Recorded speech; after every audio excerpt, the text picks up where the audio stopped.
So Dylan is sitting there, absolutely seething, watching Edie Sedgwick float off into Andy Warhol's world like she didn't just abandon everything. And instead of texting her like a normal person would, he writes a 6-minute sonic takedown so brutal it basically invented the modern rock song. How does it feel to be on your own? Bro, that's not a song. That's a subpoena.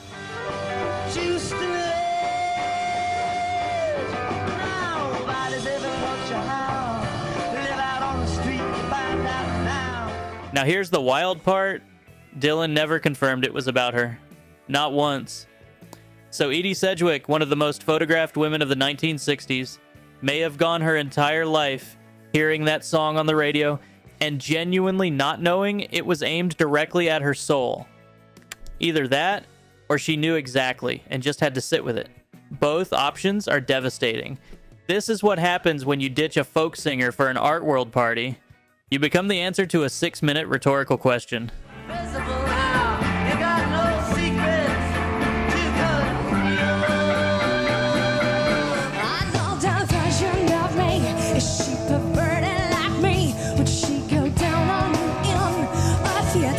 Okay, so picture this.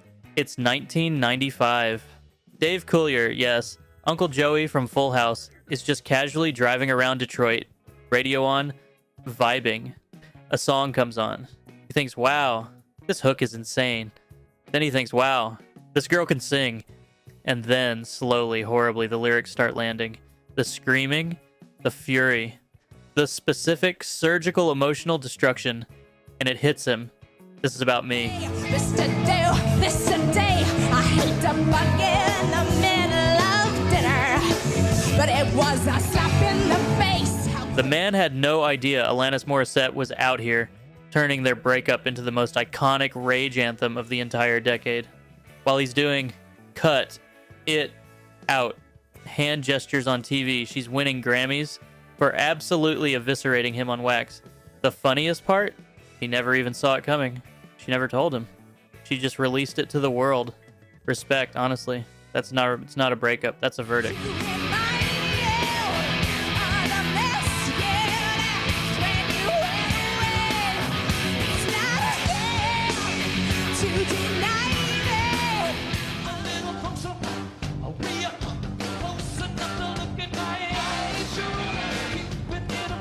Here's where it gets a little unhinged. Doug Feger meets 17-year-old Sharona Alperin in a clothing store, immediately ditches his current girlfriend, who literally introduced them, and spends the next year writing songs, showing up at her job, and basically begging her to date him while she still has a boyfriend. But here's the kicker. He writes, My Sharona, the band records it, it goes to radio #1 for 6 weeks, and the whole time, Sharona is just at his concerts with her boyfriend.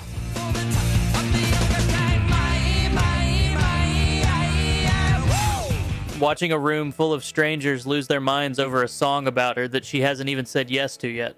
That's not a love song. That's a Craigslist missed connection that somehow became the song of 1979. She eventually dated him. Of course she did. Because apparently writing a chart-topping obsession anthem works. Someone tell that to the guys sliding into DMs.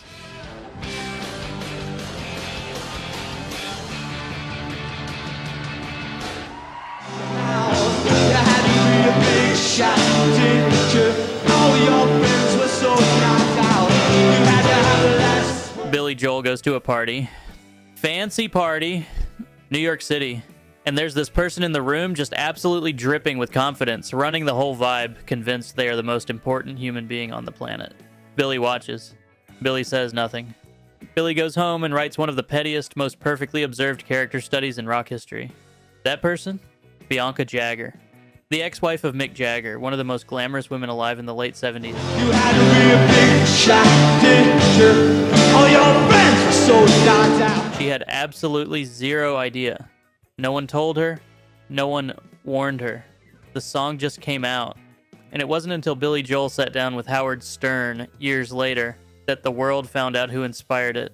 Imagine hearing Big Shot on the radio your whole life, thinking it's just some guy's song, and then one day finding out it's basically your portrait hanging in a museum. Except the museum is FM radio, and the portrait is not flattering. You know what everything's about. You had to have the white. And those were the reasons, and that was New York. We were running for the money.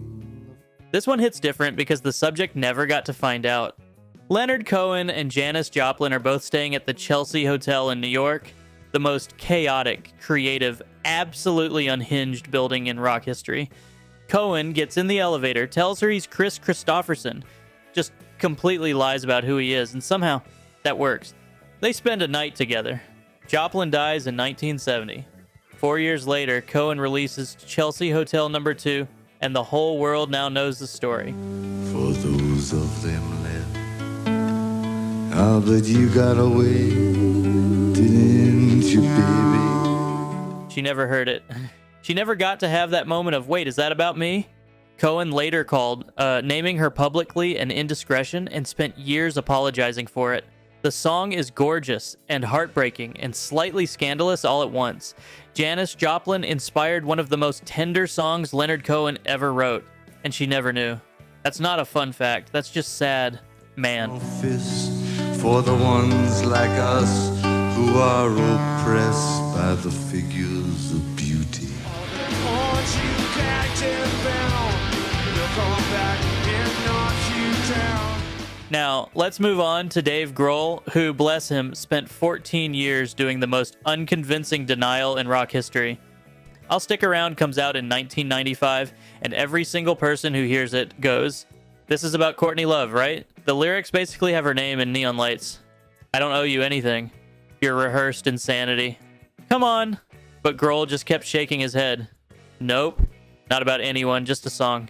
Until 2009, when he finally told his biographer, and I'm paraphrasing here, it's obviously about Courtney.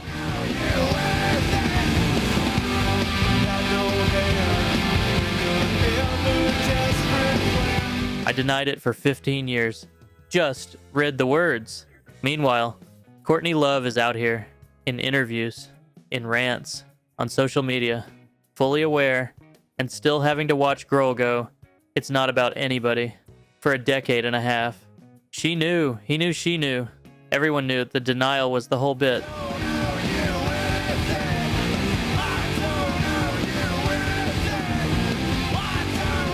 Tearing yourself away from me now.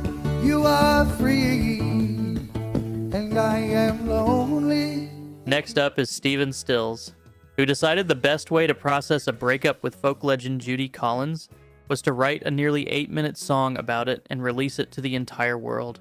Not a journal entry, not a letter. A career-defining anthem on one of the best-selling debut albums in rock history. Judy Collins didn't know it was being written. She found out when it was basically done, when the wound was already pressed into vinyl and heading to radio. Got the key to your heart. Yes, and I love you. There's something almost cartoonishly bold about that. Hey, remember our relationship? Yeah, I turned it into a rock epic. Hope that's cool. The song is gorgeous, which almost makes it worse. It's hard to be annoyed at someone for processing their feelings when the result is that good. Judy Collins has handled it with remarkable grace over the years. Stephen Stills handled it by making it the closing track. Different coping strategies. Both valid.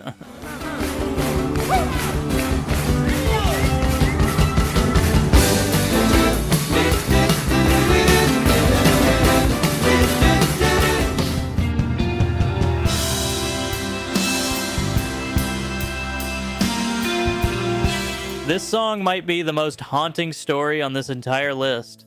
Pink Floyd spent months recording a tribute to their lost bandmate Syd Barrett, a guy whose mind had been shattered by mental illness and who hadn't been in contact with them in years.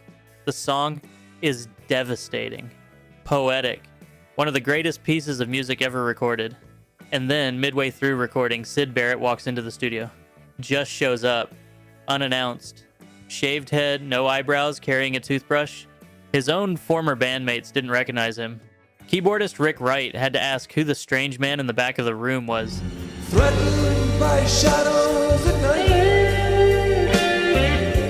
That man was Syd. He had no idea what song they were making. He had no idea it was about him. He may not have fully understood what was happening at all. Pink Floyd cried. Sid brushed his teeth.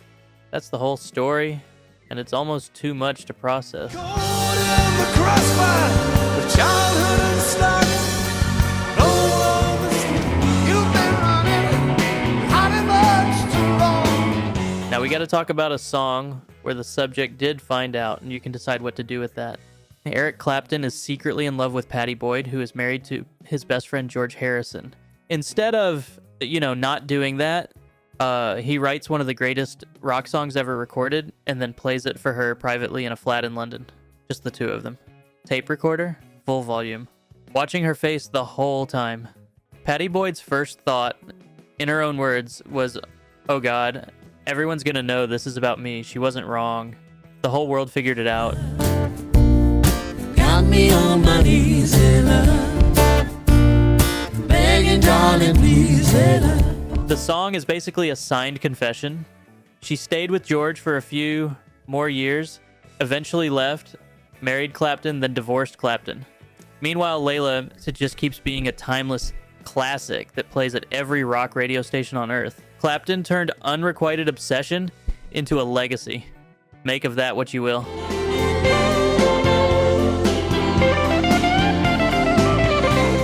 Strategically dipped below one eye. The scarf, it was apricot. The last one is interesting. The last song on this list is technically the opposite of our premise, and it's still the most famous entry here. You're So Vain comes out in 1972, and immediately the whole world wants to know, who is it about? Carly Simon keeps the secret for decades. Then in 2015, she finally reveals the second verse is about Warren Beatty. And Warren Beatty's response when he first heard the song back in 1972, he called her to say thank you. You're so vain. I bet you think this song is about you. The man heard a song called You're So Vain, a song roasting a narcissistic, self-obsessed egomaniac, and his reaction was gratitude. He later told the press, completely seriously, "Let's be honest, that song was about me," which, if you think about it, is the most perfect ending to any story on this list. Carly Simon wrote a song about a vain man. The vain man proved her entire point. The circle is complete. No one spy all the while of a close friend. Why? And that's 10 rock songs where the subject either had absolutely no idea, found out way too late, or in true rock star fashion already knew and just didn't care. Music hits different when you know the story behind it. Drop your favorite in the comments and subscribe for more.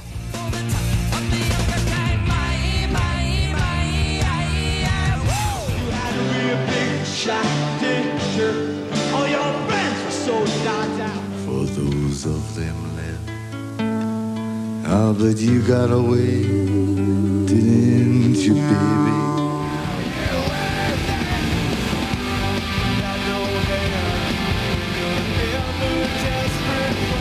Got the key to your heart. Yes, and I love you. Threatened by shadows at night. Got me on my knees, Layla. Begging, darling, please, Layla.